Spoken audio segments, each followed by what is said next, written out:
We all know something very simple.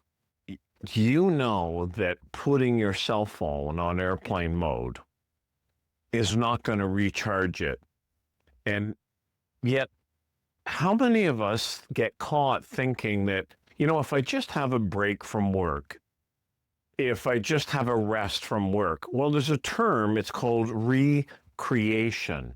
Taking a rest from work is, well, in some ways, is the same thing as putting your cell phone on airplane mode and hoping it's going to recharge it. And part of what I mean by this is avoidance isn't doing something. And what I mean by that is instead of this holiday season and January, instead of just thinking, unplugging, what would happen if you thought about doing something recharging, if you will? I don't know how old you are, but some of the people listening right now are going to remember the old battery. Usually it was a dome light or something got left on in the vehicle and would trickle drain the battery. And the next morning, usually the coldest night of the year, click, click, click, click, click, click.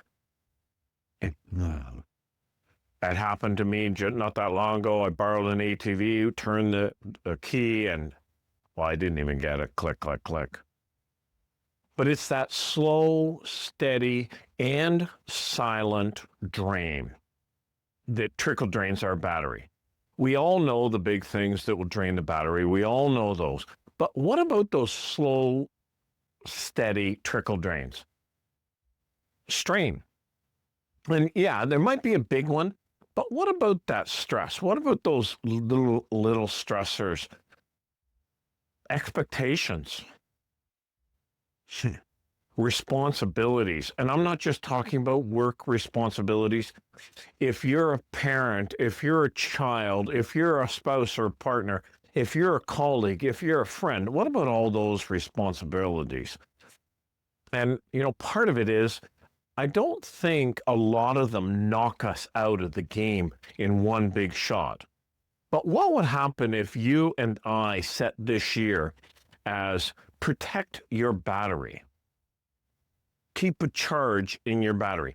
And if you read the newsletter, and I would ask you to do that, I'm going to ask you to rethink the goal setting that a lot of us get caught in the New Year's and aim to do nothing. And I'm not talking about doing nothing, that idle nothing, that avoidance, that drift along. I'm not talking about that kind of do nothing.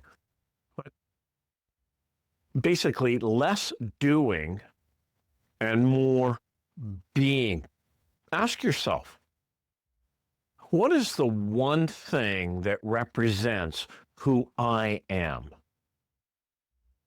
And one of the things that always happens when leaders and when individuals keep a charge in their battery, people get motivated by it because it comes across as energy, enthusiasm, motivation. And when you anchor to your values, you're actually going to re-anchor to your passion, to your purpose, to that clarity. But the other part of it is, when people keep their battery charged, culture reflects it because trust grows. So this year, instead of thinking PIPs or PIPs, performance improvement plans, instead of thinking KPIs, key performance indicators, what about measuring charge? What about measuring, is your battery in the green or in the red? Where is it? And batteries in the red are always reacting to tyranny of the urgent. Batteries in the green can have that motivation. What matters most? What is most of value to you as a human being, not as a human doing? So, what's the one thing, if you did more of it, would charge and energize and encourage your battery? This year, I'm going to ask you to aim to do nothing, not idleness, not laziness, but do the very things that will charge your battery so you finish well.